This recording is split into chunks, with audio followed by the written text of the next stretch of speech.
विपक्ष का ताना, कितनी हकीकत कितना फसाना। अपार अवसर होता है, ये आरोप मैं समझता हूँ मिथ्यापूर्ण है और जानकारी का अभाव है। आइए चर्चा की शुरुआत करते हैं। सुधांशु जी, सांसद महोदय, आपसे पहला प्रश्न है। और देखिए, ये राहुल गांधी का कांग्रेस पार्टी का आरोप है कि नेता विपक्ष है, अब वो सिर्फ एक सांसद नहीं है, वो खड़े होते हैं, आप लोग बोलने ही नहीं देते हैं, क्या वजह है? यही एक विडंबना है कांग्रेस पार्टी के लिए कि नेता प्रतिपक्ष इस समय राहुल गांधी जी हैं। आपने कहा राहुल जी को शिकायत है, क्योंकि राहुल गांधी जी भारत की राजनीति के एक अद्भुत नेता हैं, जो चिर युवा हैं और चिर व्याकुल भी रहते हैं। उनको शिकायत किससे नहीं है? आप याद करिए, इससे पहले उनको भारत की इलेक्शन कमीशन से शिकायत है, इंडिया में डेमोक्रेसी इज फिनिश्ड, डेमोक्रेसी से शिकायत है, उनको कोर्ट से शिकायत है, भारत की सेना से शिकायत है, मीडिया से शिकायत है। क्वेश्चन पूछा जाए तो कहते हैं ओह आप तो बीजेपी के वो हैं। और सबसे ज्यादा तो ये अभी गुजरात में गए तो अपनी पार्टी के लिए कहते हैं यहां तो आधी पार्टी बीजेपी से मिली हुई अपने नेताओं से भी शिकायत है। मेरे भाई, जिसको चारों तरफ वैसा ही वैसा दिख रहा हो, मतलब वो जैसे वो मुगले आजम में गाना था ना, जब प्यार किया तो डरना क्या, सब शीशे में एक ही एक प्रकार का दिख रहा हो, तो उनको अपना ही अक्सर चारों तरफ दिखता है। इसलिए मैं उनसे कहना चाहूंगा, और संसदीय आचरण के ऊपर जो बात लोकसभा अध्यक्ष ने कही, याद करिए पिछली लोकसभा में प्रधानमंत्री जी के गले पड़ना, फिर सीट पे जाकर अखियों से गोली मारे वाला निशान इशारा करना, ये क्या संसदीय मर्यादा और परंपरा के अनुरूप था? इस बार आप नेता प्रतिपक्ष बने तो पहले भाषण में आप कभी भगवान शंकर की फोटो यूं करके दिखा के यूं रख रहे हैं, कभी गुरु नानक देव की फोटो दिखा के यूं रख रहे हैं। तो आपसे अपेक्षा है कि पद पे आने के बाद आप उस पद के गरिमा और दायित्व का वहन भी करें, दूसरों को दोष न दें। तो मैं राहुल गांधी जी के लिए कहना चाहूंगा, आपको तो इंडियन स्टेट से भी शिकायत है, बोले थे कि नहीं इंडियन स्टेट से भी लड़ना है, यानी भारतीय राष्ट्र से शिकायत है। तो एक पंक्ति में कहूंगा, जो कबीर का दोहा राहुल गांधी पे बिल्कुल सही लागू होता है कि बुरा जो देखन मैं चला, बुरा न मिलिया कोई, जो दिल खोजूं आपना, मुझसा बुरा न कोई। चलिए इसका जवाब आप दीजिए। आप भी सांसद हैं और ऐसे में अच्छा है कि कांग्रेस पार्टी की तरफ से भी एक सांसद यहाँ पर मौजूद है, जवाब दीजिए। मैं समझता हूँ सुधांशु जी का मैं बहुत इज्जत करता हूँ, सीनियर लीडर हैं, और इन्होंने जो कविता कही मैं इन्हीं को बोलना चाहता हूँ। भारतीय जनता पार्टी जिस लोकतंत्र की दुहाई दे रहे हैं, कुपथ कुपथ रथ दौड़ता जो पथ निर्देशक वह है, लाज लजाती जिसकी कृति से धृति उपदेशक वह है। मैं इसलिए इस बात को कह रहा हूँ, मैं प्रत्यक्ष रूप से मैं उस दिन सदन में था, राहुल गांधी जी बैठे थे और लीडर ऑफ ऑपोजिशन है। लीडर ऑफ ऑपोजिशन क्या है? ये कोई संवैधानिक पद नहीं, एक वैधानिक पद है। 1977 के बाद ये डिफाइन किया गया किस प्रकार के हमारे लीडर ऑफ ऑपोजिशन क्या है। एक ब्रिज का वो काम करते हैं। सदन की खूबसूरती है कि पक्ष और विपक्ष, और ये निश्चित रूप से सरकार के एक रचनात्मक आलोचना हम अपेक्षा करते हैं विपक्ष के लोग करें, और चेक एंड बैलेंस की भी बातें हैं। और जैसा कि हमारे सुधांशु जी ने कहा, जिस प्रकार इन्होंने स्पीकर साहब ने जिन बातों को कहा कि निश्चित रूप से हम भी चाहते हैं, सदन की अपनी गरिमा है, सदन की अपनी एक मर्यादा है, लेकिन पूर्वाग्रह से ग्रसित होके अगर हम टिप्पणी करें और ये हम मन में ये बांध लें कि नहीं लीडर ऑफ अपोजिशन को नहीं बोलने देना है, मैं आ रहा हूं इस बात पे कि कुंभ की एक बातें हो। वो कह रहे हैं कि राहुल जी को हर चीज से शिकायत है। शिकायत वो बात की चीजें है। देखिए जैसा इन्होंने कहा कि मैंने कहा कि पहले भी मैं आज भी मैं कहना चाहूंगा, एक होती है कि भाई आपको शिकायत की बातें आपने कहा, लेकिन देश के जो सर्वोच्च पंचायत है सदन में, हमारे प्रधानमंत्री आदरणीय प्रधानमंत्री जी मोदी जी आए, कुंभ के बारे में निश्चित रूप से ऐतिहासिक रूप से हमारी एक सांस्कृतिक और धार्मिक विरासत है, जो कुंभ के बारे उन्होंने चर्चा की। हम अपेक्षा करते थे कि राहुल जी भी लीडर ऑफ अपोजिशन है, वो भी अपनी बातों को रखें, लोगों की कोई पीड़ा हो, व्यथा हो, उनका चाहे गुणगान हो, उसके बारे में विस्तार से चर्चा हो। माइक बंद कर दिए गए।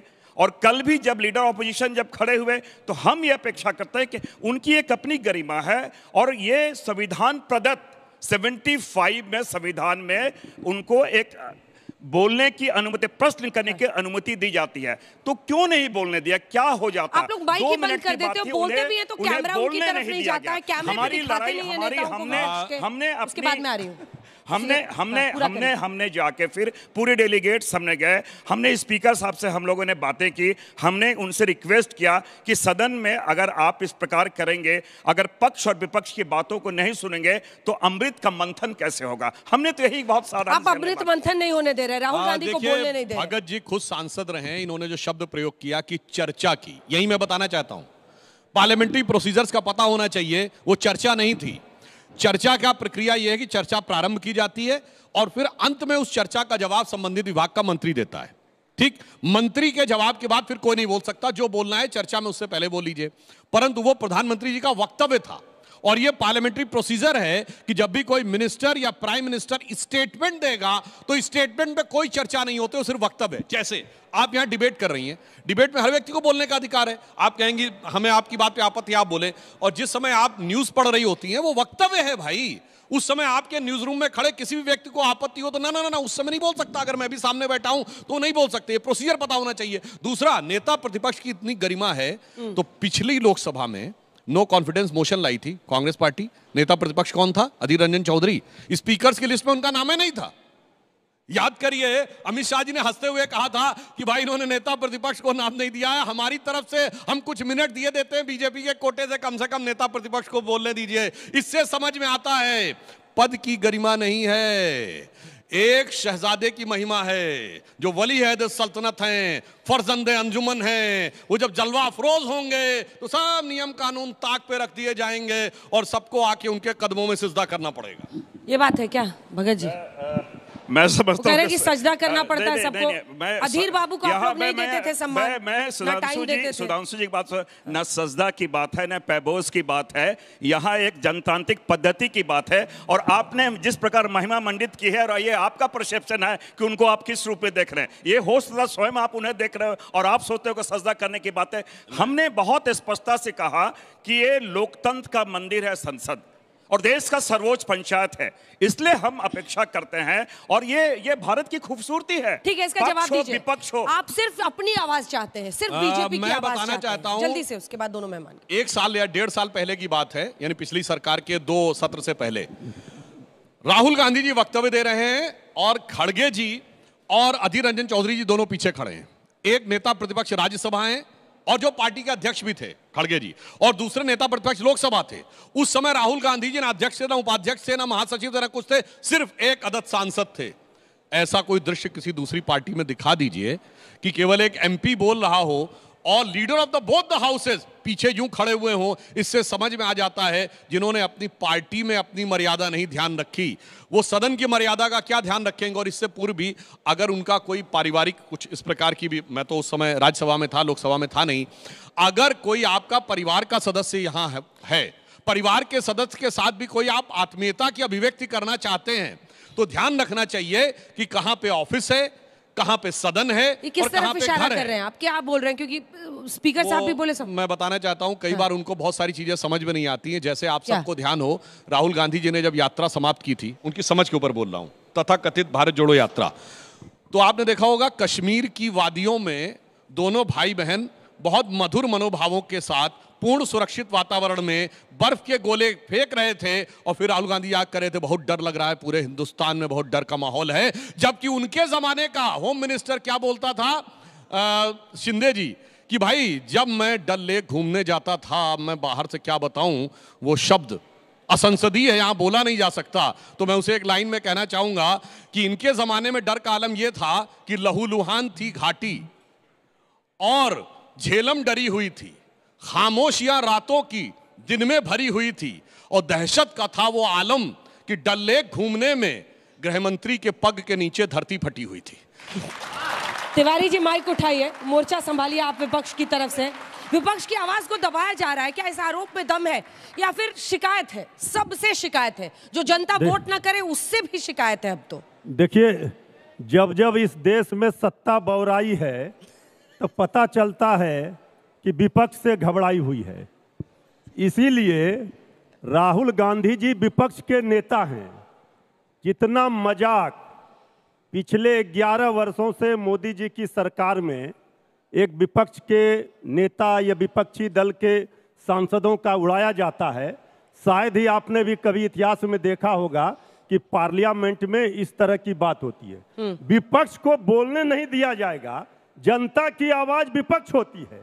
आप सत्ता की मलाई खा रहे हैं, देश की भलाई की चिंता है नहीं, लेकिन जब विपक्ष कुछ बोल रहा है उसे मजाक में उड़ा रहे हैं। अरे गरीबी पर, भुखमरी पर, शिक्षा पर, स्वास्थ्य पर, जनता की समस्याओं पर विपक्ष किस लिए होता है? इसलिए होता है न बोलने के लिए। तो राहुल गांधी जी को हर बात में आप देखिए, अभी हमारे बहुत ज्ञानी प्रवक्ता हम लोग बहुत सम्मान करते हैं सुधांशु जी का, लेकिन लोकसभा में प्रतिपक्ष के नेता हैं, ये तो आपको पता है। इसके बाद आप राहुल गांधी जी को जिन जिन शब्दों से आप नवाज रहे हैं, ये क्या बता रहा है? ये आपकी मानसिकता में दरिद्रता है। आप विपक्ष का सम्मान अगर नहीं करते हैं तो पार्लियामेंट, संसद इसीलिए होता है कि वहां जनता की आवाज विपक्ष उठाएगा और सत्ता में बैठे लोग उसका जवाब देंगे। यह हो क्या रहा है? आप विपक्ष के सवालों का जवाब नहीं दे रहे, अपनी बात थोप रहे हैं। तो राहुल गांधी जी, तेजस्वी यादव जी के साथ वही होता है। मोदी सरकार अपनी बात थोप रही है क्या? आपके पास तो अनूठा अनुभव है नीतीश बाबू के पास, इधर भी रहते हैं, उधर भी बैटिंग कर लेते हैं, फिर इधर आ जाते हैं बैटिंग करने, फिर उधर चले जाते हैं, उनका तो पता ही नहीं चलता। तो अभी की जो उनकी बैटिंग है उसमें विपक्ष की आवाज दब रही है, नहीं दब रही है? झा जी, यदा कदा अंजना जी आप चर्चा करती रहती हैं कि नीतीश कुमार जी कभी इधर होते हैं कभी उधर, और मैं आपको एक ही जवाब देता हूं कि बिहार में सरकार का स्वरूप एक ही रहता है। नीतीश जी पहले भी मुख्यमंत्री रहते हैं, बाद में भी मुख्यमंत्री रहते हैं, हमारे विपक्ष के साथ ही बदलते रहते हैं। तो ये थोड़ी सी जो तब्दीली है बिहार में होती रहती है। हालांकि थोड़ी सी तब्दीली है। हम लोग तो जानना चाहते हैं कि उस अमृत का जो केमिकल कॉम्पोजिशन है वो हम लोग को भी दे दीजिए। हमेशा सत्ता में बने रहना, बताइए, कभी बीजेपी को पकड़ लेते हैं, कभी आरजेडी, और ये दोनों भी वैसे ही हैं, तुरंत पहुंच जाते हैं, हाँ हाँ हम आपको सीएम बनाएंगे। गजब। देखिए, हमारा तो मानना है कि सीएम तो बिहार की जनता बनाती है और मुख्यमंत्री जी के चेहरे पर जनता को बहुत भरोसा है। और राहुल गांधी जी की बात जहां तक है, तो आईना जब भी उठाया करो, पहले देखा करो फिर दिखाया करो। तो राहुल गांधी जी एक मुझे लगता है बीमारी के शिकार हैं। उस बीमारी का नाम है सेल्फ ऑब्सेशन। Self obsession. अच्छा। आप ये समझिए ना, एक स्पेशल ट्रीटमेंट के वो शिकार हैं कि पार्टी में भी अध्यक्ष नहीं रहेंगे। रुक जाइए। अरे यही बीमारी तेजस्वी जी को भी है, यही बीमारी तेजस्वी जी को भी है। आज तक यही चैनल पर बोलेंगे, ये बिहार और डंके की चोट पे बोलेंगे, बिहार में भी बोलेंगे तिवारी जी, और देश में भी बोलेंगे। अरे हम मानते हैं, अब अरे बिना समझे आरजेडी वाले क्या समझेंगे? आरजेडी वाले कैसे समझेंगे? आत्ममुग्ध है ये वर्ड तो। अभिषेक, हाँ मैं जवाब दे दूं। अंजना जी पहले मैं कंप्लीट कर लूं, उसके बाद ये बोलेंगे। हाँ देखिए, अब होता है कि आरजेडी वालों को समझाने में थोड़ा वक्त लगता है, माफ कीजिएगा, वो कुछ और ही समझ बैठे थे। होता ये है कि उनको स्पेशल ट्रीटमेंट की आदत है, पार्टी के अंदर स्पेशल ट्रीटमेंट हो। अरे भाई, संसद के अंदर आप परंपराओं को नहीं समझते हैं और उसको आप अपना पॉलिटिकल मंच समझेंगे, कार्यकर्ताओं के बीच जैसा संबोधन करते हैं वैसा समझेंगे, और तब आप चाहेंगे कि समय की सीमा भी ना हो और आप ही को संसद आपके हवाले कर दिया जाए। ऐसा नहीं होता है। देश की संसद जनता के पैसों से जनता के लिए चलती है। और रुक जाइए, राहुल गांधी जी को शिकायत नहीं होती है। कई ऐसे उदाहरण हैं। अभी झारखंड में चुनाव हुए थे, कांग्रेस पार्टी के साथ जो अलायंस था वो जीत गया। कहां शिकायत हुई? कहीं शिकायत नहीं हुई। अरे आपके 4 सांसद बिहार में जीत गए, 9 सांसद जीत गए महागठबंधन के, इस्तीफा क्यों नहीं दे दिया? आपको अगर शिकायत है पूरी पद्धति से, अगर आपको शिकायत है चुनाव आयोग से, तो इस्तीफा दे दीजिए ना। जहां आप जीत जाएंगे वहां इलेक्शन कमीशन एकदम ईमानदार है, जहां हार जाएंगे इलेक्शन कमीशन से बड़ी दिक्कत पूरे देश में। ठीक है, हर संस्थान से जो शिकायत है उस पर, और उनका कहना है आत्ममुग्ध है, वो सबसे स्पेशल ट्रीटमेंट चाहते हैं। और देखिए सर, ये तो आप भी जानते हैं नियम क्या है, जिसके जितने वहां पर सांसद है उस हिसाब से वक्त मिलता है बोलने के लिए, है ना? मतलब जिसका जितना रिप्रेजेंटेशन है उसी हिसाब से टाइम अलॉट किया जाता है, और जब आपके ज्यादा थे तो आपको ज्यादा टाइम मिलता था। मैं अंजना जी स्पष्ट कर दूं, मंत्री जी या फिर लीडर ऑफ अपोजिशन के लिए टाइम, उसमें जो टाइम अलॉट होता है किसी दल को, उसमें शामिल नहीं होता है। बहरहाल आइवर जेनिंग्स थे, आपको अभिषेक जी मैं आपको बोल लूँ, आत्ममुग्धता जिन्होंने आपने बातें की है, प्रधानमंत्री, ये ब्रिटिश के लॉयर भी थे, क्रिटिक्स भी थे, उन्होंने क्या कहा, लीडर ऑफ अपोजिशन को उन्होंने वैकल्पिक प्रधानमंत्री की संज्ञा दी है, जहां से हम लोग संविधान लिए हैं। तो एक हमने कहा, बहुत विनम्रता से मैं इस बात को करो, हम ये अपेक्षा करते हैं, आज भी मैं करो, ये भारत में भारत में जिन्होंने, मैं एंशिएंट में जा रहा हूं, जिन्होंने गॉड के एग्जिस्टेंस को नहीं माना, चरवाक से भी हम संत की संज्ञा देते हैं। मन चंगा तो कठौती में गंगा। मिडिल एज में जो हमारे संत रविदास, जो सामाजिक रूप से सबसे ज्यादा प्रताड़ित करते थे, उनको भी हमने संत की उपाधि दी थी। ये विचार, अलग अलग विचार हमारे अनुकूल हो या ना हो, छोटा-छोटा जवाब आप लोग दोनों दीजिए। महत्वपूर्ण ये है आपने यही नेता प्रतिपक्ष के सम्मान के साथ कॉम्प्रोमाइज करते हैं जब आप उन पर बीमारी का आरोप लगाते हैं? के साथ कॉम्प्रोमाइज नहीं अंजना जी, मुद्दा एक है बस, इन्होंने वैकल्पिक कहा। मैं तो कह रहा हूं कि मुझे लगता है कई बार कि वो खुद को काल्पनिक प्रधानमंत्री तो नहीं मान रहे हैं। वैकल्पिक माने तो भी चलेगा, काल्पनिक मत मानिए। ठीक है, सुधांशु जी जवाब। मैं सिर्फ 2 फैक्ट्स बताना चाहता हूं राहुल जी के बारे में। क्या? याद करिए, राफेल के मामले पे राहुल गांधी जी ने संसद में बयान दिया था मोदी वन सरकार में कि वो पेरिस गए और फ्रांस के राष्ट्रपति से उनकी अमुक अमुक बात हुई। शाम तक फ्रेंच गवर्नमेंट का स्टेटमेंट आ गया था कि कोई किसी प्रकार की बात राहुल गांधी की नहीं हुई। ऐसा बेइज्जती किसी सांसद की हुई है फ्लोर ऑफ द हाउस पे? दूसरा, जब उन्होंने चौकीदार चोर है वर्ड यूज किया था, उसके बाद सुप्रीम कोर्ट के आदेश पर उनको बिना शर्त माफी मांगनी पड़ी थी। तो वो सुप्रीम कोर्ट से सर्टिफाइड या तो गलती करने वाले हैं या माफी मांगने वाले हैं, ये दोनों तो एक हैं। और रही बात इसकी, अभी हमारे मृत्युंजय जी बोल रहे थे, निस्तेज राहुल गांधी जी का बचाव तेजस्वी यादव जी की पार्टी वाले पूरा तेज लगा के कर रहे थे और कह रहे थे सदन के नेता को गरिमा में रखना चाहिए, उनके फनी क्लिप्स नहीं बनाने चाहिए। मैं दर्शकों को कहता हूं सबसे ज्यादा जाके देखिए फनी क्लिप्स इन पार्लियामेंट, तो राहुल जी से ज्यादा लालू जी के मिलेंगे। मैं लालू जी का एक हम आपको वीडियो बताते हैं, जाके देखिएगा। लालू जी ने बोला है, लालू जी ने कहा अरे हम लालू यादव हैं, समझते हो का जब मैं आने वाला था, वो 48 की उनकी डेट ऑफ बर्थ है, उन्होंने कहा अंग्रेज को पहले पता चल गया कि लालू आने वाला है तो 1 साल पहले छोड़ के चला गया। ये पार्लियामेंट में बोला गया है, ये फनी नहीं है। और सर ये बताइए, ये जब तक रहेगा समोसे में आलू तब तक रहेगा बिहार में लालू, ये कोई गंभीर समाजवादी नारा है या ये फनी नारा है? तो भाई साहब, जो आप लोग अपने खुद मियां फजीहत और दूसरों को नसीहत। ठीक है, छोटा सा जवाब फिर मैं सवाल। देखिए अंजना जी, हाँ, रुकिए, वो समझेंगे क्या भोर का अर्थ जिन्हें सूरज की चर्चा से लू लग गई है। आदरणीय लालू प्रसाद जी सामाजिक न्याय की बात करते हैं, इनको पेट में दर्द होता है। ये असली मुद्दे पर राहुल गांधी जी, तेजस्वी यादव जी, नौकरी कहाँ है, रोजगार क्यों नहीं मिल रहा, भुखमरी क्यों है, गरीबी क्यों है, देश का डॉलर के मुकाबले रुपया क्यों गिर रहा है, बाजार की ये स्थिति क्यों है, ये पूछ रहे हैं तो ये कहेंगे समोसे में आलू। अरे गंभीरता बात की समझिए, आपको ये समझ में नहीं आ रहा है कि आप मृत्युंजय जी ने अपने नेता के बयान को कम से कम शब्दों का हल्का बता दिया कर रहे हैं, इस पर आपत्ति है।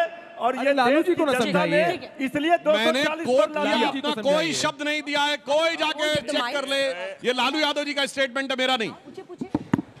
मेरा ये सवाल है कि क्या स्पीकर का ये तरीका सही है कि बीच हाउस में उनको बोलने नहीं दिया जा रहा और बीच में ही हाउस एडजर्न कर दिया जा रहा है? क्या ये एक 1 पार्टी रूल बनने जा रहा है इंडिया? जवाब दीजिए सुधांशु जी। मैंने पहले ही बताया, जब वक्तव्य के बाद कोई बयान नहीं होता, कोई चर्चा नहीं होती है, तो अगर आप प्रोसीजर को नहीं फॉलो करेंगे तो रोकना पड़ेगा। जैसे एग्जाम्पल के लिए आपकी मर्यादा है कि आपको जो प्रश्न पूछ रहे हैं, अंजना जी आपके पास आएंगी और आप यहां बोलेंगे। अब अचानक आप लोग नारेबाजी करने लगे तो अंजना जी क्या करेंगी? रोक दो भाई डिबेट थोड़ी देर के लिए, फिर सेटल करके फिर आते हैं। तो ये स्पीकर की मजबूरी है। मैं थोड़ा अंजना जी मेरा ये मैं थोड़ा बता दे रहा हूँ। हाँ, मेरा ये सवाल है, एक्चुअली मुझे इसका जवाब आज तक नहीं मिला है कि ये जो वैकल्पिक प्रधानमंत्री की जो संज्ञा आपने दी है नेता प्रतिपक्ष को, ये 1984 में कहाँ गई थी जब श्रीमती इंदिरा गांधी जी का असामयिक निधन हुआ था? ये आप पहली बात, इन्होंने अभी आपने शब्दों को समझा नहीं, उनके कृत्य के बारे, उनके रोल के बारे, क्योंकि हम रचनात्मक रूप से सरकार को चेक एंड बैलेंस, नियंत्रण भी करते हैं, संतुलन भी करते हैं। मैंने कहा इस चीजों को समझे। वैकल्पिक तब भी तो सर एक ही पार्टी रूल था, तब क्यों फिर राजशाही चलाई गई भारत में? तब क्यों नहीं दूसरे किसी नेता प्रतिपक्ष को प्रधानमंत्री बनाया गया? आप पूरी बात पहले समझ ले, पूरी बात समझ ले और बातों के जो भावार्थ उसको समझ ले। मैंने क्या कहा, उनके रोल क्या होते हैं, सरकार के कृत्यों को एक तरफ उनको आलोचना करना, उनको सतर्क करना, सजग करना और साथ ही साथ संतुलन भी बनाए रखना, पक्ष और विपक्ष में ब्रिज का काम करना। इसीलिए एक उन्होंने दिया गया कि वैकल्पिक प्रधानमंत्री के रूप में एक रोल उनका प्ले करता है। रही बात आपने जो भी बड़ी फनी बातें हो रही थी, आपको याद है आर्टिफिशियल इंटेलिजेंस, आप सारे लोग नए लोग हैं, प्रधानमंत्री जी क्या क्या हम बात करते हैं, आई है मतलब माँ, आर्टिफिशियल इंटेलिजेंस के आई पे लगे। अरे शब्दों में बहुत बार ऐसे हल्के पुल्के बातें होती है, उनको आप कोट कर रहे हो, तो आप बता दे प्रधानमंत्री जी क्या कहे। वो तो गैस, वो तो नाली से भी गैस निकाल रहे हैं, बादल से रडार झक जाते हैं, किस चीज को आप बात करना चाह रहे हैं? आप लोग सुना है क्या आर्टिफिशियल इंटेलिजेंस की बात कर रहे हैं, आई की बात कर रहे हैं? आप क्लियर कर देना। बिल्कुल छोटा सा जवाब। इन्होंने कहा था कि 1977 से नेता प्रतिपक्ष बनना शुरू हुआ। 77 में क्या हुआ था? जब पहली गैर कांग्रेस सरकार आई तब से नेता प्रतिपक्ष बनना शुरू हुआ। और दूसरा, जो ब्रिटिश पार्लियामेंट्री सिस्टम है, पहली बात तो हम ब्रिटिश को क्यों दिमाग में रखें, वहां वर्ड है शैडो पीएम। शैडो का मतलब छाया, और छाया हकीकत नहीं होती है। कहा गया है वक्त इंसान पे ऐसा भी कभी आता है, राह में छोड़ के साया भी चला जाता है। तो आज स्थिति यह है, कांग्रेस पार्टी को वो साया भी नहीं मिल रहा है जो प्रधानमंत्री के पद की बात कहते थे। अभी तो फिलहाल 3 बार से मिलकर उतने सीटें नहीं पा पाए जितनी हमारी एक बार में। जो मेन टॉपिक है इसका कि राहुल गांधी को रोका जा रहा है बोलने से बार बार। अपार्ट फ्रॉम राहुल गांधी काफ़ी चीज़ें हो चुकी हैं, जैसे वक्फ बिल आया या फिर किसान बिल की जब बात हुई थी तो ऑपोजिशन ये कह रहा था कि ज़रूरी नहीं है कि हमें हर चीज़ से प्रॉब्लम हो, शायद हम उसमें एक अच्छा सुझाव दे सकते हैं। बट उस टाइम पे भी ऑपोजिशन यही बोलता है कि हमें सेंट्रल गवर्नमेंट रोक रही है चीज़ें बोलने से। अब आपने बहुत अच्छी बात कही, कोई जाके चेक करे। जब किसान बिल आए, हम लोगों ने कहा कि किसान बिल पे डिस्कशन करो। अपोजिशन ने कहा कोई डिस्कशन नहीं होना चाहिए, इमीडिएटली विड्रॉ होना चाहिए, anybody can go and check. जब प्रधानमंत्री जी ने विड्रॉ करने की घोषणा कर दी, यानी पहले वो पूरा सत्र इसलिए हल्ला मचाते रहे कि विड्रॉ करो, डिस्कशन नहीं चाहिए। जैसे प्रधानमंत्री जी ने विड्रॉ कर लिया, अब वो इस पे हल्ला मचाते रहे कि बगैर डिस्कशन के विड्रॉ क्यों कर लिया। इससे सब साफ समझ में आता है कि कोई सूरत बदलना मेरा मकसद नहीं है, मेरा मकसद है हर कदम पे हंगामा होना चाहिए। मेरा एक क्वेश्चन है कि जब 2012 से लेकर 14 में जब स्कैम्स हुए थे तब बीजेपी को नहीं बोलने दिया जा रहा था, अब ये अकाउंटेबिलिटी कहाँ से आने लग गई, या फिर करप्शन की कोई एक्सपायरी डेट नहीं होती? सर ये बताइए जरा। ये इन्होंने बहुत अच्छा सवाल किया है। हमें इन्होंने बोलने नहीं दिया था, हम हर मैटर में कोर्ट गए थे और कोर्ट से इनके सारे नेताओं के खिलाफ केस चले थे। अगर इनकी बातों में दम है, कोई कोर्ट क्यों नहीं जा रहा है? ये दर्शाता है कि नॉन सब्सटेंटिव एलिगेशन है। और माइक उठा के 17वें लोकसभा में मैं बतला दूं, 17वें लोकसभा में 1/3 बिल 1 घंटे में पास हो गए। 1/3 बिल 1 घंटे में पास हो गए। 58% बिल कैसे पास हुए? 146 को आपने निलंबित किया था। आप किस सदन की बात करते हैं, किस सदन के मर्यादा की आप बात कर रहे हैं? देखिए आज भी अगर आप सोचते हैं एकाधिकार हो, हम हो, और साये की आपने बात की है, जिसके दरख्त ही इतने लंबे चौड़े हैं, उसे साये की आवश्यकता क्या है? साये की तो आपकी आवश्यकता है, हमारा तो दरख्त ही बहुत मजबूत। जवाब दीजिए। दरख्त इतना बड़ा है कि बड़ा हुआ तो क्या हुआ, जैसे पेड़ खजूर और राही को छाया नहीं, फल लागे अति दूर। आप नहीं रहे, मैं वो आप होंगे, आप वो दरख्त आप, हम तो बरगद का दरख्त है भाई, हम तो बरगद के हैं। मैं विपक्ष से ठीक है, सवाल सुनिए। मैं विपक्ष से ये सवाल पूछना चाहती हूँ कि आप बार बार ये आरोप लगा रहे हो कि प्रतिपक्ष को बोलने नहीं दिया जा रहा है। क्या राहुल गांधी जी को बोलना आता है? वो कभी सोने से आलू निकाल रहे होते हैं, कभी आटे को लीटर में नाप रहे होते हैं। नहीं, एक मिनट इसे मुझे कंप्लीट करने दीजिए। आपने पूरा सेंटेंस वो देखा था? पूरा सेंटेंस देखा था? ये भारतीय जनता पार्टी के आईटी सेल का कमान है, किस चीजों को कहां पे हम कट करें, किस चीज को प्रस्तुत करें, पूरा आप देखेंगे। और ये चीजें किसने कहे थे? नरेंद्र मोदी जी ने। कैसे काटा गया, कैसे कहा गया। और ये भी मैं क्लियर कर दूं, ये बातें क्या थी कि हम इतना आलू उगाएंगे, इतना आलू उगाए, इतने पैसे अर्थ हमारा मजबूत हो जाएगा कि आलू अगर हम यहां डालें तो उससे सोना, पूरी चीजों को समझा जाए। अगर आप भाव को नहीं समझेंगे तो ना कबीर को समझ पाएंगे, जिनकी बातें चर्चाएं करें, तब तो इनकी बातों भी आप नहीं समझ पाएंगे। भावों को समझा कीजिए। आप प्रोपेगेंडा चलाते हैं, एक सवाल इसमें मैं जोड़ देती हूँ। आप एक प्रोपेगेंडा चलाते हैं राहुल गांधी के खिलाफ, उनका मजाक उड़ाते हैं, उनको एक हास्यास्पद नेता बनाते हैं, गलत भाव समझा के जनता को, यही आरोप है ना? जवाब दीजिए। अब मैं एकदम सब्सटेंटिव बात बोल दूं। हाँ। अभी डोनाल्ड ट्रंप ने क्या कहा कि यूएस एड की तरफ से 2600 करोड़ रुपए के लगभग जॉर्ज सोरोस के थ्रू आया था कि भारत में वोटर टर्नआउट को प्रभावित करना है। प्रोपेगेंडा कौन चला रहा था? भारत का पिछला चुनाव एकमात्र चुनाव है जब किसी विदेश के अखबार में नहीं, रशियन गवर्नमेंट ने स्टेटमेंट दिया कि भारत के चुनाव में विदेशी हस्तक्षेप किया जा रहा है। प्रोपोगंडा कौन चला रहा था? अब तो साफ साफ दिखाई पड़ता है। मैं प्रोपोगंडा बताना चाहता हूं।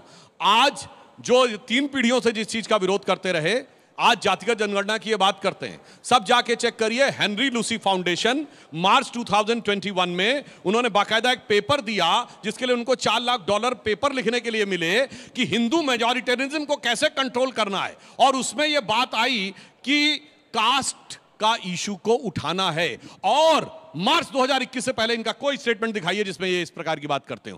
प्रोपोगंडा क्या है? राहुल गांधी पर था सुधांशु जी, कह रहे हैं आप लोग राहुल गांधी का मजाक उड़ाते हैं। नहीं, अब मैं बता रहा हूं। मैं सीरियस बात कर रहा हूं। राहुल गांधी का मजाक उड़ाने किसी को जरूरत मजाक कर रहे थे क्या?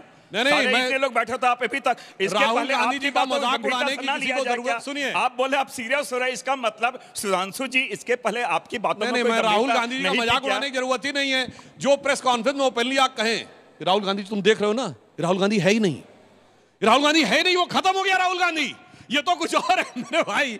ऐसे वक्तव्य आपने कभी देखे ही नहीं होंगे किसी नेता के। तो इसलिए मैं ये कहना चाहता हूं, मजाक नहीं उड़ा रहे हैं। इस देश के साथ एक सीरियस मजाक करने का प्रयास किया जा रहा है। उसे समझने की जरूरत है कि किस प्रकार की शक्तियां देश के बाहर से देश के अंदर अस्थिरता उत्पन्न करने का तिवारी जी, आप खूब मजा ले रहे हैं। इधर भी हंस ले रहे हैं, उधर भी हंस ले रहे हैं। मैं देख रही थी आपको। एक मिनट, इन्होंने जिस बातों का राहुल जी के बारे, राहुल गांधी या नहीं है, मैं फिर कहना चाहता हूं, तब तो अगर इस शब्द को हम कहते हम ब्रह्मास्मि, तो क्या मैं ब्रह्मा हो गया? उसके भाव क्या हैं? उसका भाव क्या है बता दे जरा से। तब तो कल को बहुत सारे से शब्द आते हैं, आप भी बोलते हैं, हम लोग भी बोलते हैं, हम ब्रह्मास्मि, ईश्वर का वास मेरे पे है। मतलब राहुल गांधी वो है नहीं, इसके लिए हम ब्रह्मास्मि ले आए। गजब है साहब, यही भक्ति है। फिर कहा मैंने बहुत स्पष्ट कहा, राहुल जी के कहने का मतलब बहुत सारी चीजों में, किसी में रेडिकल चेंजेस आता है, बहुत सारे अपने आचरण में परिवर्तन आता है, बहुत सारी चीजें आती है। तो वो कहने का मेरा सवाल ये है विपक्ष से कि जैसे सुधांशु जी ने कहा था कि राहुल गांधी जी ने मर्यादा का उल्लंघन किया, तो मुझको जवाब हाँ या ना में चाहिए कि क्या मर्यादा का उल्लंघन हुआ था या नहीं। और अगर ये कहते हैं चीज में संसद में जब वो बोल रहे थे तो उन्होंने मर्यादा का उल्लंघन किया था, अगर जवाब है नहीं तो फिर इसको सुधांशु जी आप डिफेंड करिए कि ठीक है। So my question is to Sudhanshu ji. आपने अपना जो कॉन्वर्सेशन या आर्ग्यूमेंट शुरू किया था, आपने इस बात से कहा था कि राहुल जी को हर चीज़ से प्रॉब्लम है। सो एज पर अस जनता की तरफ से ऑपोजिशन का काम ही यही है कि उनको वो चीज़ें देखें और बारीकी से देखें। एक ऐसे भी नेता है, मैं नाम पता नहीं मुझे लेना चाहिए कि नहीं, जो ओलंपिक्स भी होता है तो ओलंपिक्स में कौन जीत के लाया, ही और she is not important but the minister is more important. तो सेल्फ ऑब्सेशन की बात तो ना ही करे तो बेहतर है। राहुल गांधी की बातें इतनी इनफेक्टिव होती हैं तो उनको पॉइंट रखने क्यों नहीं दिया जाता? अगर वो पॉइंट नहीं रखेंगे तो उनकी वीकनेसेस बाहर कैसे आपको पता चलेगी? पहले ही पता चल जाएगा। आखिरी के 2 सवाल जल्दी से। आपने अभी कहा कि राहुल गांधी के अगेंस्ट जितनी भी इंफॉर्मेशन है उसको बीजेपी मैनिपुलेट करती है, मगर इतने टाइम से इंटरनेट एग्जिस्ट करता हो रहा है, हम ये सब जानते हैं कि हमारी जो जनता है वो कैसे हर एक नेता के क्लेम को अकाउंटेबल होल्ड करेगी। तो आप ये कैसे कह सकते हैं कि सारी इन्फॉर्मेशन बीजेपी ने मैनिपुलेट करी है, जब आपको भी ये पता है कि भाजपा का कितना ही हाथ हो सकता है जब इतने सारे ही मीम्स राहुल गांधी बने जा रहे हैं? क्या ये उनकी गलती नहीं है कि वो अपनी खुद की इंटेग्रिटी मेंटेन नहीं कर पा रहे? जवाब दीजिए इसका। आपने देखा होगा जो भी चीजें, जिस प्रकार की चीजें प्रस्तुत की गई है, उनके सारे जो रील्स जो बने हैं या जो वक्तव्य थे, हमने सारे चीज़ों को, आपके चीज़ें या तो यूट्यूब में या सारी चीज़ें हमने आपके माध्यम से हमने दिखलाया भी है। हमने कहा भी कि सत्य क्या है और किस प्रकार कटेल की जाती है। बेटा अगर आप क्रिकेट खेलते हो, हमने किसी ने बॉलिंग किया, पता चला हमने बल्ले मांगा, वो हमारे विकेट टेक उड़ गया, हमने वो बल्ले भांजते हुए दिखलाया और किसी और के 6 से हमने क्लिप करके दिखा दिया। कितने साल तक ये होता है? बिल्कुल सही बताया, यही कांग्रेस के साथ हो रहा है। हिट विकेट हो रहा है। दिल से सुधांशु सवाल था, वही तो मैं कह रहा हूँ। कितने साल से हैं पॉलिटिक्स में, अभी तक वो समझ नहीं पा रहे, बॉल आता है और सवाल ये है आज क्योंकि सत्ता में है, कॉन्स्टिट्यूशन से कॉन्स्टिट्यूशनल जितने भी बॉडीज है कैसे नियंत्रित इनडायरेक्ट रूप से कैसे नियंत्रित कर रहे हैं वो आपको ही पता। केवल मैं आरोप लगा रहा हूँ, केवल राहुल जी आरोप लगा रहे हैं, सो बात नहीं है। आपका मीडिया आईटी सेल नहीं है। मैं आपके साथ इतना अच्छे से वार्ता कर रहा हूं। नहीं आईटी सेल मैंने सबका है, मतलब सुप्रिया जी हेड करती हैं आपके सेल को भी ना, ये तो हर पार्टी का होता है। जहां हमें अवसर मिलता है हम उन चीज को कंट्राडिक्ट करते हैं, लेकिन मैंने कहा तब तक इतनी चीजें फैल जाती है, आपको भी वक्त नहीं मिलता उन सही चीजों को जानने का। लेकिन मेरा आज से मैं भी ये कहता हूं, ये किसी राहुल गांधी जी और मेरा कांग्रेस पार्टी, भारतीय जनता की पार्टी की बात नहीं है। संसदीय परंपरा, लोकतंत्र, उसकी गरिमा और ये देश के लिए बहुत महत्वपूर्ण है। मैं आज भी कह रहा हूं, पक्ष और विपक्ष ये लोकतंत्र का ये गहना है, संसद का गहना है। आपकी बातों का हम अगर नहीं स्वीकार करें, हमारी बातों का अपना स्वीकार करें, तो ये तो घर में ही हमारी ठीक है, वो इफेक्टिव नहीं है। जैसे जो प्रश्न था, अरे तो बोलने दीजिए, नहीं जनता पर असर होगा, जिसकी बात का असर होगा वो मार्क्स ले जाएगा, बोलने तो दीजिए। अंजना जी, जनता पर असर तो नहीं होता है। मसला ये है कि संसद में संसद की गरिमा को नुकसान पहुंचाते हैं, वक्त मिलता है वहां विपक्ष के रूप में जनता की बात को कहने और रखने का, और नेतागिरी करने लगते हैं, उसको अपनी पार्टी का मंच समझने लगते हैं। और मैंने एकदम ठीक कहा था, आत्ममुक्ता के शिकार इसलिए हैं क्योंकि पार्टी में स्पेशल ट्रीटमेंट मिलती रही, परिवार में स्पेशल ट्रीटमेंट मिलती रही, अब संसद में भी चाहते हैं कि स्पेशल ट्रीटमेंट ही मिलती रहे। अभिषेक जी, मुझे लगता है अभिषेक जी, आपने परिवार नहीं, आपने परिवार की बातें कही, तो मेरा आपसे बिना, आप थोड़ा सुन लीजिए। आपने परिवार की बातें कही, इंदिरा गांधी जी की हत्या की गई या नहीं की, मैं परिवार की बात करें, राजीव गांधी जी की हत्या की गई या नहीं की, आप इस प्रकार बातें कर रहे हैं। लोकसभा के नेता प्रतिपक्ष 9 साल देश की आजादी के लिए उन्होंने वो जेल गए या नहीं गए, आप किस परिवार की बात कर रहे हैं? मैं जवाब देता हूं आपको। मैंने कहा कोई उठा के कोई राज्यसभा में हमने नहीं भेजा, वो बताएंगे जो लोकतांत्रिक पद्धति है, चुनाव लड़के वो बने हैं, चुनाव लड़के जल्दी से। और बार-बार जो परिवार की बात करें, परिवार सुनने का धैर्य अगर उनके पास हो तो। अरे भाई, कैसे स्पेशल ट्रीटमेंट नहीं है? इतना बखूबी यार देश की जनता ने देखा है। अध्यक्ष पीछे खड़े रहते हैं, मल्लिकार्जुन खड़गे साहब पीछे खड़े रहते हैं, सदन के नेता पीछे खड़े रहते हैं, न खाता न बही, जो राहुल जी कहें कांग्रेस में वही सही। यही पद्धति है कांग्रेस पार्टी की। तो खाता और बही जरा दुरुस्त कर लीजिए, राहुल गांधी जी के सही में सही मिलाइएगा, दही पिघल जाएगी। तो सब हर पार्टी में तो होता है ना। आपकी पार्टी में जो आप कहें खाता ना बही, जो नीतीश बाबू कहें वही सही, कौन सी पार्टी में नहीं? कौन है हमारी पार्टी के राष्ट्रीय अध्यक्ष? नीतीश जी कहते हैं एक दिन आइए बीजेपी को डिफेंड कीजिए, आप डिफेंड करने लगते हैं। एक दिन कहते हैं कांग्रेस को डिफेंड कीजिए, आप कांग्रेस को डिफेंड करने लगते हैं। तो आप लोग के भी तो वही है हाल। देखिए अंजना जी, दूसरा सुन लीजिए, घूम फिर कर अंजना जी हमारे अलायंस के स्वरूप पे ही आते हैं। अरे ये देखिए ना, नीतीश जी की क्रेडिबिलिटी कितनी अच्छी है, पार्टियों की बीच भी अच्छी है, जनता की बीच भी कितनी अच्छी है। खेल लेते हैं, कभी उधर से भी खेल लेते हैं। ऑलराउंडर हैं सर, इसका श्रेय आप लोग लीजिए। ऑलराउंडर हैं, उनको तो डिबेट में आना नहीं पड़ता है। हमारे नीतीश जी भी ऑलराउंडर हैं। इंटरव्यू भी नहीं देते हैं, उनको डिबेट में भी नहीं आना। अरे हमारे आप लोग को बॉल का सामना करना पड़ता है। हमारे नेता भी ऑलराउंडर, हम लोग भी ऑलराउंडर। अंजना जी, आप दोनों तरफ हंस रहे थे, मैंने देख लिया है। हम कहीं नहीं हंसे, आप हंस रहे थे दोनों तरफ। हम हंस रहे हैं इसलिए कि सुधांशु जी जब राहुल गांधी जी पर इस तरह से मस्करा कर रहे थे तो हमें खराब लग रहा था। ये गंभीर विषय पर चर्चा है, और विपक्ष जो है सत्ता का अंग होता है, और विपक्ष के नेताओं की बात को नजरअंदाज करना सत्ता पक्ष के द्वारा ये बताता है कि सत्ता किस तरह से नकारा निकम्मी हो गई है कि जो असली मुद्दे पर बात ही नहीं कर रही। लोकतंत्र पक्ष विपक्ष दोनों से है, एक तरफ को गूंगा नहीं कर सकते। विपक्ष को छोड़ दीजिए, अपनी सरकार की मर्यादा तार तार किसने की? अपनी कैबिनेट के द्वारा पारित अध्यादेश को मीडिया के सामने फाड़ने वाला नेता कौन था? ये डॉक्टर मनमोहन सिंह की कैबिनेट का अपमान था कि नहीं राहुल गांधी ने जिस समय अध्यादेश फाड़ा था, जबकि उनकी सरकार थी, उनके एक फोन पे वो अध्यादेश विड्रॉ हो सकता था। ये इन्होंने मजाक करके दिखाया, ये दर्शाता है कि ये किस प्रकार के। और दूसरी बात मैं कहना चाहता हूं कि भाई देखिए, अगर अपोजिशन लीडर बनना था तो 2004 के बाद से लगातार 20 साल से वो, मतलब अब ये 5वीं बार जीत के आए हैं, पिछली बार क्यों नहीं बने? केवल इस समय कवच पाने के लिए बने हैं। अन्यथा मैं एक और बात इनसे विनम्रता से कहना चाहता हूं, जो विपक्ष की बात कही भगत जी ने, इंदिरा जी की हत्या हुई थी घर में, इससे बड़ा इंटेलिजेंस फेलियर हो सकता था क्या? मगर विपक्ष ने कभी मुद्दा बनाया ना। संकट की घड़ी में सरकार के साथ खड़े होना चाहिए, विपक्ष में राजनीति नहीं करनी चाहिए। और रही बात इसकी, इन्होंने कहा रेडिकल चेंजेस। देखिए, आप कह रहे हैं गठबंधन चेंज, अरे आदमी अपनी पार्टी में रहते कैसे चेंज होता है? 2014 राहुल गांधी जी याद है कांग्रेस में यंग ब्रिगेड, बाबा ब्रिगेड, क्लीन शेप, बढ़िया अपना एक बढ़िया चॉकलेटी बॉय वाली इमेज, और हिंदी में शपथ, मैं ईश्वर की शपथ लेता हूं 2019 कुर्ते के ऊपर जनेऊ और अपनी जाति नहीं गोत्र भी बता दिया जाके पुष्कर में निकलने के बाद। फिर 2024 कार्ल मार्क्स जैसी दाढ़ी, और अब उसके बाद ये टी शर्ट पहन के, और अब ईश्वर के नाम की शपथ नहीं, अंग्रेजी में सोलमनी अफर्म। अगर एआई को कहा जाए कि तीनों को मर्ज कर दो तो एआई परेशान हो जाएगा कि मैं कुर्ता दिखाऊं कि ये दाढ़ी दिखाऊं कि ये दिखाऊं। बहुत बहुत धन्यवाद। हल्ला बोल में आज के लिए इतना ही। देश दुनिया की बाकी खबरों के लिए देखते रहिए आज तक।